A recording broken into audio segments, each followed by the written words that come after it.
The person who just joined us on the phone, last four digits, 3094. What's your name, please? Yes, Francis Young. Hi, Ms. Young. Welcome. I was already in the meeting and I was unmuted. And when she came back and say unmuted, I got confused on how to unmute it, and I got cut off, disconnected. You were talking to an attorney at the time you left? Yes. Okay, I'm going to put you back in a breakout room. Do you remember which one you were in? I don't know which one. It was just at the beginning when they called to say, okay, unmute your phone. Okay, I'm going to put you back into a breakout room, but you were talking with a lady? Yes. Charges Lane. Just one moment. I'm going to put you in breakout room number 20. I'm sorry. Okay. Do you have any questions about the process?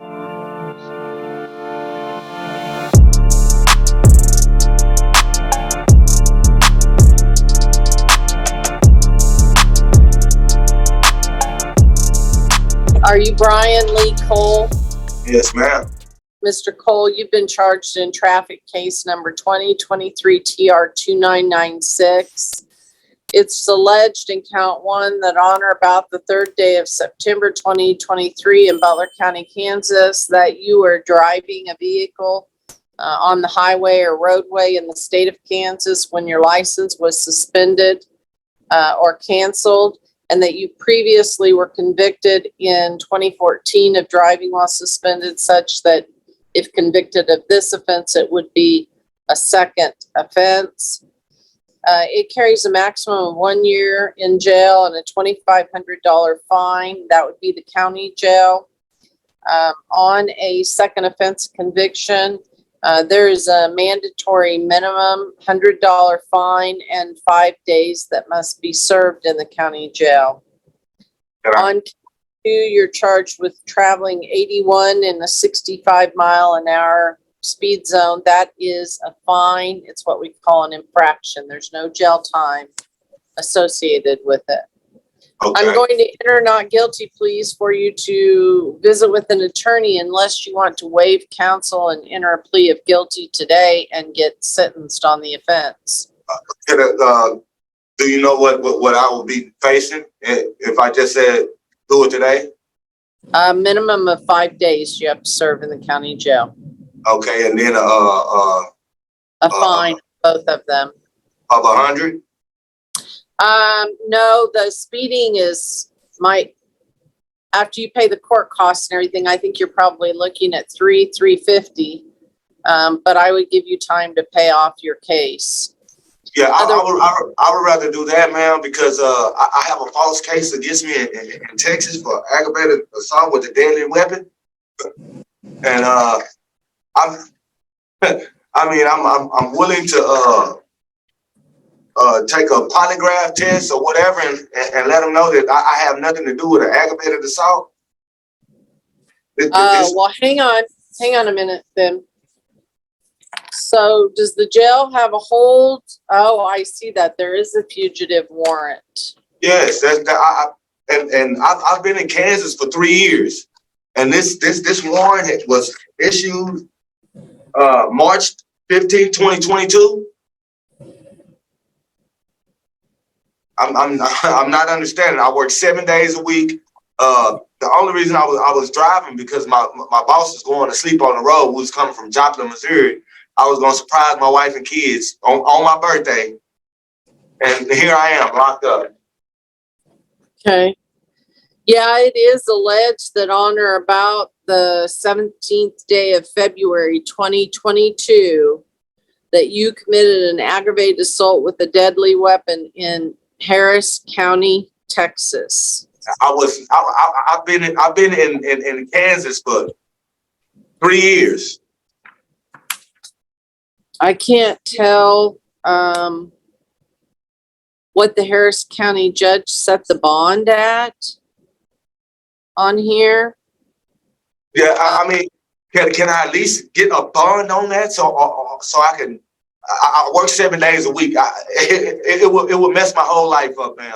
Okay, well, let me see. Let me let me take care of this traffic case. I don't think that you ought to enter a plea today. I think you need to be talking to an attorney right away. So I'm going to enter a not guilty plea on these misdemeanors for you. I'd rather get that over with, ma'am. I'm being honest with you. You know, Well, are you going to waive extradition and let Texas come pick you up on this warrant, or do you want to be extradited?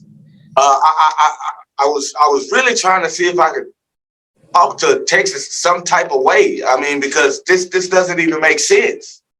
Okay, well, let's take these cases then one at a time. Okay? Okay. All right. So if you want to sign a waiver, if your license was suspended on the date in question, I assume this is a Kansas license. Yes. And that you previously have been convicted of a driving while suspended, making this a second offense, and that you were speeding 81 to 65, then I need you to sign the waiver, understanding that you have a right to enter a not guilty plea and consult with an attorney. And if you cannot afford one, one will be appointed to represent you. But if you wish to waive all of that and enter a plea today,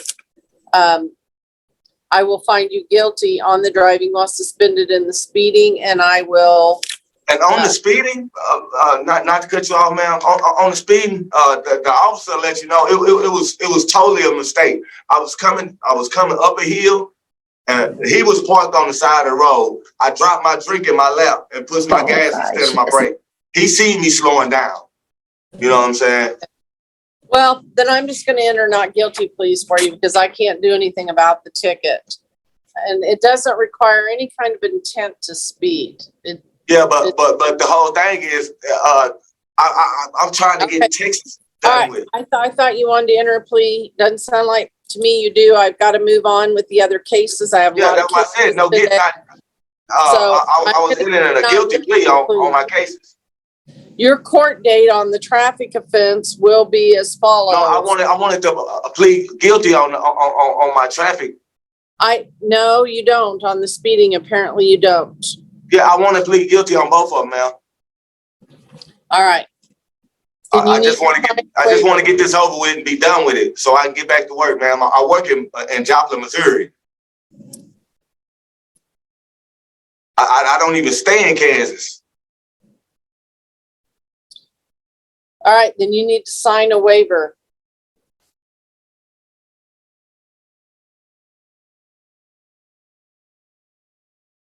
And what about the Texas thing, ma'am?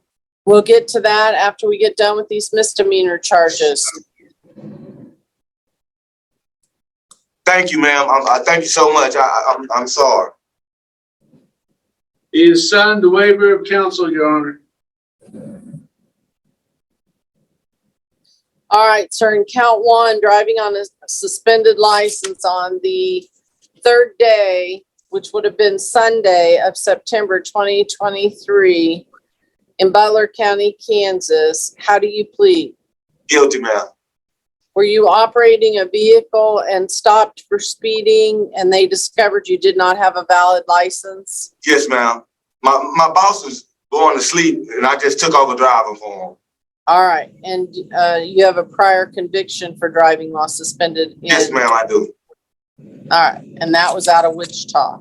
Yes. And then the officer clocked you at 81 in a 65. How do you plead on that? Guilty, ma'am. All right, recommendation from the state as far as sentencing is concerned. Yes, Your Honor. On count one, the driving while suspended charge, the state would recommend the $100 fine, $108 in court costs, 5 days imprisonment, as required by statute. I might respectfully defer to the court if it wants to order credit for time served in that matter. The state would further recommend a 120-day underlying sentence and 6 months of non-reporting probation. On the speeding, the state would recommend the scheduled fine, which I believe is $81 in this case. All right, Mr. Cole. I am sentencing you on count 1, driving while suspended, to 5 days in the county jail, $100 fine, and well, I'm giving you, I guess, the 30-day sentence on the driving while suspended, ordering you to serve 5 days from today's date, putting you on a non-reporting probation for 1 year, and the court costs are $108. On the speeding, the fine is $81. So that is 181 and 108, that's 9, that's $289. And I'm giving you 90 days to pay that off, or it will be referred to collections. All right? So when you serve your 5 days, you'll be released. And then you just need to pay your fine and costs off. Now, on the Texas fugitive warrant in 23 MR 134, the state has filed a fugitive information because they've been advised there's a warrant for Brian Linsis, is notify Texas of either you're waiving extradition, you want them to come get you, and they will be notified, and then they'll decide if they're going to come pick you up or not. Or if you don't waive extradition, you're entitled to the appointment of counsel. You're entitled to a hearing.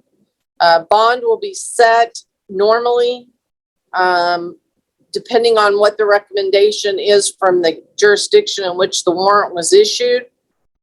And ultimately, they will be notified to commence extradition paperwork. So it's not a trial on the merits. It is a hearing to make sure that they have a valid warrant that's been signed by a judge, that you are the person they are seeking, that you are the person that there's a warrant for. And they do that through original information, fingerprints, whatever they have to prove a positive identification of you as a defendant in a criminal case in their state. That goes through the governor of each state. It's called a governor's warrant. There has to either be a waiver of extradition or a governor's warrant for you to be taken from one state to another. So you either have to consent to voluntarily go, or there has to be a governor's warrant obtained between the two states. And once a governor's warrant is issued, you are held then without bond, okay, until they come pick you up. So my question to you is, you have the right to counsel on this case, but you have the right to either knowingly waive extradition for them to come, be notified to come get you, or you can ask for a hearing, an extradition hearing, and I will appoint you an attorney and give you a hearing date and set your bond. I just let them come get me if they want to come get me. I'd rather get this over with. I know for a fact I didn't do anything wrong. Okay, so I'd suggest if you have an alibi or something, you start getting affidavits from your friends and family. Well, it's my niece. It's my niece who filed a fake charge on me. So I'm not worried about that. Okay, all right. So they have a waiver of extradition in front of you. I need you to read that. If you have any problems with it, let us know. We'll help walk you through it. And if you want to sign it, and then it'll be sent to me to witness that I advised you of your rights and that you're So, waiving. I mean, the waiver is for them to come get me, or? Yes. Yeah, because I want them to come get me if they, okay. No. Just sign it? Yeah, I'll fill out the top. That'll work. He is signed, Your Honor. And again, you said, will I have any paperwork for the cases here? It may take a little while to do the journal entry of conviction. And you said a year now, and I thought he said 6 months. No, I said a year of non-reporting probation. Yeah, That's just, I was there. I think he said 6 months though. no, he recommended that as a sentence. Oh, okay. All right. Let me shut up. Okay. The main thing is you just gotta do 5 days and then you gotta pay your case off in 90, or if you don't, it'll go to collection. Yeah, Then I got you. then you gotta deal with the Texas case. So I'm just telling the jail, he's got a couple of days that could count potentially on his 5 days Yeah, because I've done 3 days already. and let you out before the 5 days. All right. I doubt there'll be. Have him sign a waiver though on the extradition of counsel. That's kind of encompassed in the waiver of extradition. But I did have him sign a waiver of counsel on the traffic. Dwayne lately. Hello, Mr. Lately. We're here for sentencing today. Have you had an opportunity to review that report with your client, Mr. Lebo? If we have, Your Honor, we have no modifications and ask the court to accept the recommendation as written. Thank you. Ms. McDuffie? Nothing from the people, Your Honor. I read the recommendation as well. Lately, anything you want to say, sir? Yeah, I would like to say I apologize for the situation. Basically, what happened was it was just a misunderstanding of the law, and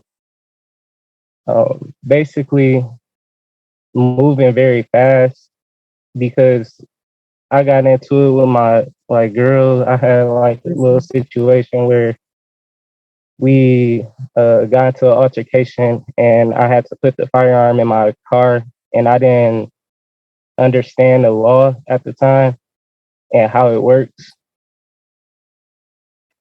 So yeah, when I got pulled over with the firearm, it was just like a surprise because I didn't understand, the law, but I actually understand it now. I took a CPL class, and I just it was just a mistake. Yeah, I could tell from the police report that it sounded like it was in a situation with your girlfriend, and you trying to avoid a more dangerous situation got you into this one. I saw that, sir. So thank you for apologizing, and Yeah, I understand the law a lot more now. Like carrying a firearm is a big responsibility, and it's a lot that comes with it. And I just wasn't understanding of that at the time, and it was just moving very fast and off of reactions. So well, I'm going to follow the recommendation of the probation department. 365 days in the Washington County Jail, credit for 3. The balance 362 are suspended. So as long as you pay your fines and costs of $525, complete the gun safety program, which it sounds like you already may have done, provide proof of that to the probation department. The weapon needs to be forfeited, and I'll check back here in 90 days on January 4th, 2024 at 10 o'clock to make sure that you have done what you're supposed to have done. If you provided that documentation to the probation department, then they can just go ahead and close the file. okay, all right, I appreciate it, Your Honor. You're welcome. All right. And Your Honor, our office received that with mitigation for him, so I'll just forward it right now to Agent Johnson, so she has it. All right. Thank you so much. Mhm.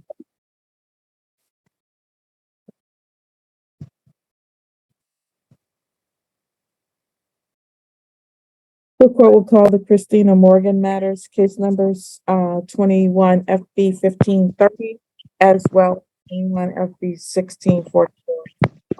Rachel McDuffie for the people.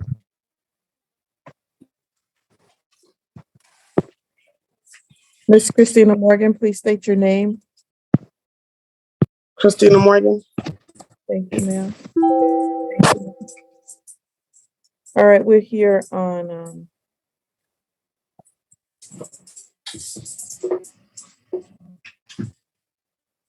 I guess you're supposed to be here just for payment at this time. It was just supposed to be a review. I was I'm sorry to interrupt, but I was supposed to be doing community service and everything, and I was. Last time we seen each other, was explaining a little bit of my situation. I'm currently still displaced due to being on probation, not an excuse or whatever. But I just had my baby. I have a newborn. I was trying in between dealing with my kids and having my newborn and being displaced. I was trying to do community service, and I had contacted my probation officer the same week that of my last review in July or June, I believe, and he was on vacation, and I was told that he would give me a call back. I didn't receive a call back, and I haven't tried to call him again, but about the community service, I did finish my anger management program. There's no male probation agent here anymore. So, did you get a report, Ms. I'm McDowell? sorry. Your Honor, let me just double check. I don't believe that I did, for Miss Morgan. I know we last saw her on June 29th, and Agent, Heaton had been gone by then. Correct. Ms. Stroud? I have finished my anger management class, and I'm currently enrolled in school. I go to Washington Community College for medical billing and coding, and I do want to pay my fines and costs and everything. I was just actually going to see if there was a way that I can get some of them waived, because I get my school check it should be here like next Tuesday, but for sure by the 15th of October, and I'll be able to pay some of that off. I've gotten approved for an apartment, so like some of the money is going towards my moving costs, so I can get me and my family into an actual home. But with what I have, I can try to put down as much as I can to Ms. possibly Morgan, try to get off probation. if you can just exhale for 1 minute. The last time we were here, Ms. Morgan referenced a lot of those issues, and I think she was asking for a hardship letter to complete. So I don't know. I think we may have left off with her trying to pursue that to do community service, but I don't know if there was the loop closed on her actually completing that document. I don't have a hardship letter in this file. Okay. So, you need to complete the hardship form, ma'am, first of all. And then, the court will take a look at that to see whether or not you qualify to have any of your fines and costs waived. So I think we talked about that last time. You need to reach out to the public defender's office. If you can't go online and get that yourself, you can go online. The hardship form is a part of our website. If you can't pull it down from there, then you need to go and contact the public defender's office, and they can help you with that form. Okay? Okay. Your Honor, Yes. I'm looking at her file. I did not do a report on her. That is my mistake. I'm sorry about that. She did complete her anger management, and I do see in JIS that it says that she could do community service in lieu of her fines and costs, but that is the last note that I see. I don't know if she still is interested in that, or if the court would still be willing to grant that for her. Yeah, that was way back in March. I did say that back in March. It's just I would like to do the community service program. It's just between juggling my family and us being displaced and everything, and also me being in school now. Ms. Morgan? I'm sorry. Yes, Ms. ma'am. Morgan, there's no complete waiver of fines and costs. People have to either do community service or pay their fines and costs. No, that's what I'm saying. I do want to pay the fines and costs. I was just trying to get it like maybe a little lower, waive some, and I could pay the rest of it by the 15th of when my school check comes in. All right, so there's no waiver of the fines and costs. If there are late fees, I would consider that, but there's no waiver of the fines and costs themselves. So, at this point, what I'm going to do is I'm going to adjourn it, see how much you're going to pay. I'll take a look at the fines, if there are any late fees at the next hearing. Okay? Okay.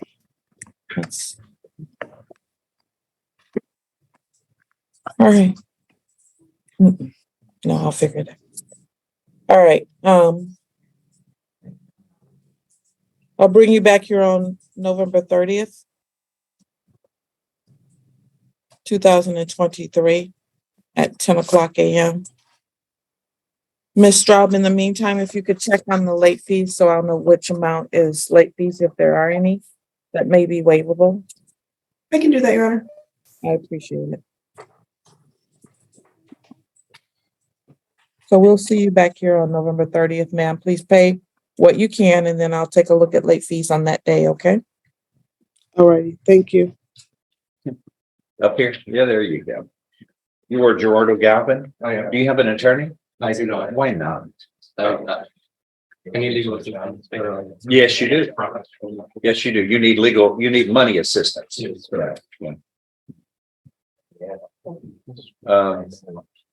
Well, are you employed somewhere? I am.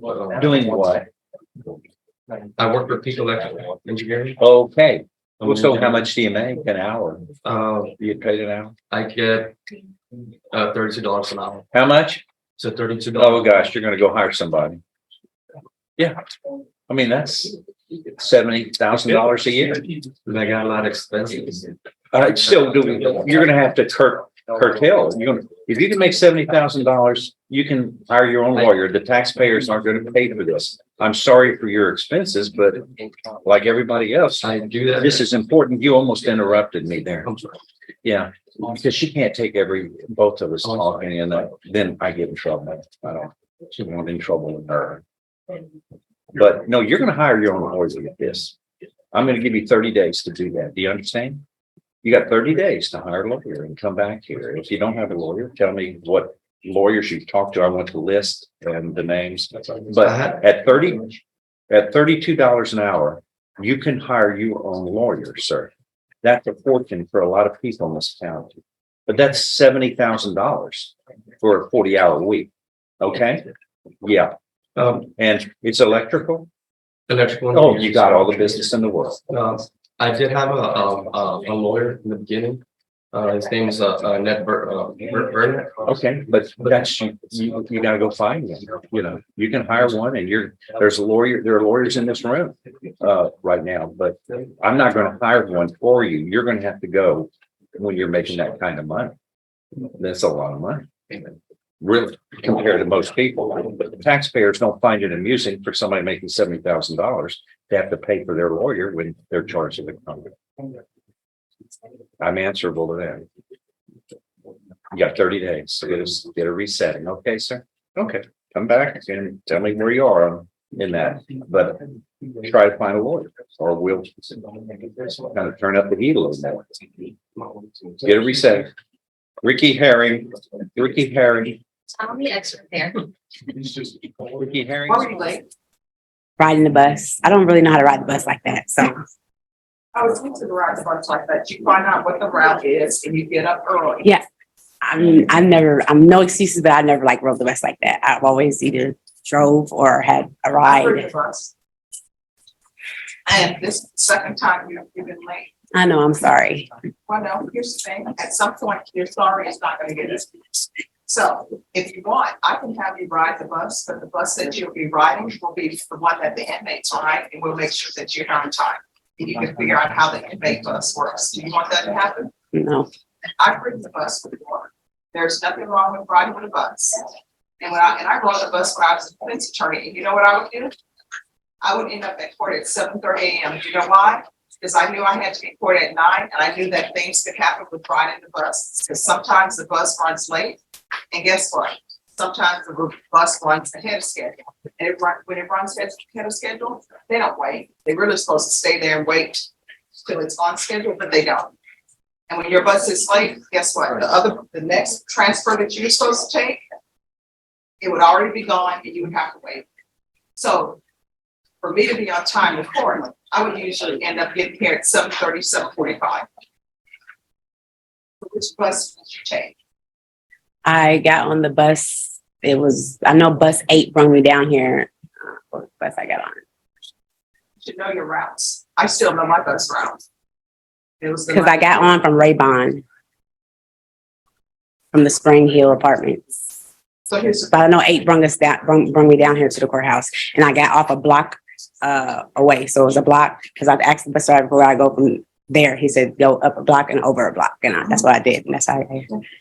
So I would ride the bus all the time, so that's not an excuse. So I'm not going to tolerate you being late. Okay. And if you're riding the bus, then you need to pre-plan your schedule. Okay. And I would tell you this, if you're leaving from here and going back home, the fastest bus you can get on is number 90, because that's the express. I'm here to write bond. 92 will take you the entire length of Fredericksburg, and that's how I learned San Antonio. Because I would get on the 92 and Fredericksburg Road, basically transfers San Antonio. And if you get on the looper, which is the 550 or 551, it's gonna take you a loop around the city, and if you make a mistake and get on that bus, that's gonna add some time to your ride. Okay. So you had better, if you're taking the bus, you had better start navigating how you get there. Okay. And if it's the first time taking the bus, when I tell my mom I was taking the bus, the first time, you know what she said? Just ask the bus driver, they know.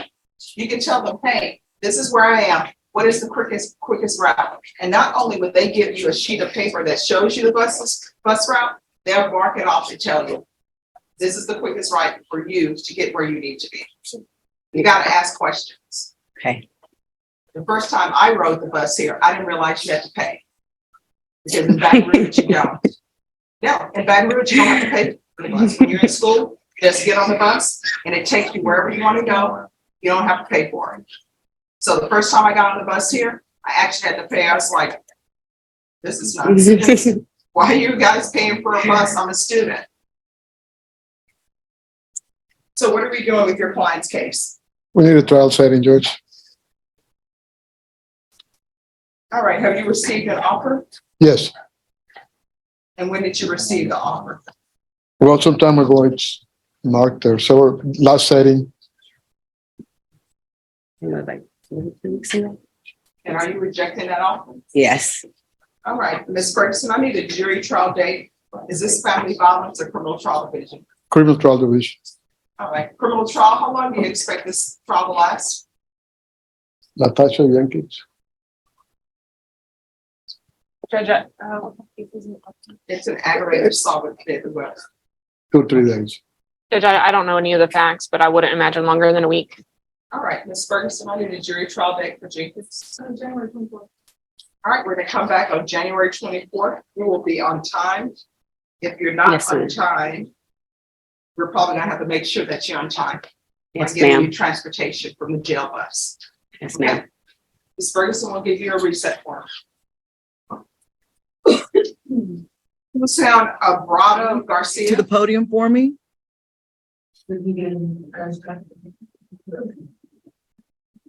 All right. All right, Miss Jennings, good afternoon. I'm Judge Jason. I'm presiding over the calendar this morning. I need to go over your charges with you, okay? So if you could just stand there and listen, I have to go over your charges with you. You were arrested under warrants that begin with 23W017198. The warrants allege on October 5th that you committed the following 4 offenses. The first one, and please don't make any comments about them, okay? The first warrant charges you with theft by taking. The warrant alleges that you did take an iPad and a red gym bag, the property of the victim, with a value of $1,500 or less. The value was $900 with the intent to deprive the victim of her personal items. Let's see. And then next, you're charged with aggravated assault with a weapon. But do I have the same victim toward a different victim? They're both named Mary, but 2 different last names. The warrant alleges, no, I'm sorry, Nikita Mary. This is interesting. Okay, let me just go ahead and read the warrants. I'm seeing the names. The first name is Mary on both, and then the last name is Jennings on this warrant. And I didn't look at all the probable cause yet. And the warrant alleges you did make an assault upon another victim, Miss Jennings, with a broken glass bottle. And when that glass bottle is used defensively, can actually cause a serious bodily injury by stabbing the victim in the left arm. You're also charged with simple battery against a police officer. The warrant alleges that you bit the officer's hand and you broke his skin. That actually should have been a felony. And you're also charged with obstruction of law. Oh, well, they did charge the felony. You're also charged with obstruction of law enforcement officers. The warrant says that you fought the officers while you were resisting arrest, and you actually bit the officer, causing bruising and swelling. And Miss Jennings, you have an arson conviction from 2021. And because you have that arson conviction, the Georgia laws, our statutes state if you have a certain offense like arson, burglary, and then you commit another offense, in this case, it's aggravated assault, you're not entitled to a bond. So I'm not going to be able to give you a bond today. You are Superior Court only. And so we will let you know. And when it's time for you to have what's called your preliminary hearing, and Mr. Allen, you need to be listening to this as well. I'm not interested in any of those things. Ms. Jennings, this is your attorney. Right. But like I was saying, you cannot shut my mouth. Ma'am, this is a recorded hearing. I recommend you don't make any statements. It is. All right, so I'm just going to finish. I'm going to finish My name talking. is not Mary Jennings. Okay. If you call Atlanta, I just got out for attempted murder. So Okay. You just got out for attempted murder. Okay. Well, that concludes our hearing. We'll let you know when it's time for you to have your probable cause. You're released. You don't have to sign anything. You're released from court. now, like in the next 12 years, fuck you. Okay, Ms. Jennings, I'm going to mute you and you can go ahead and be excused from court.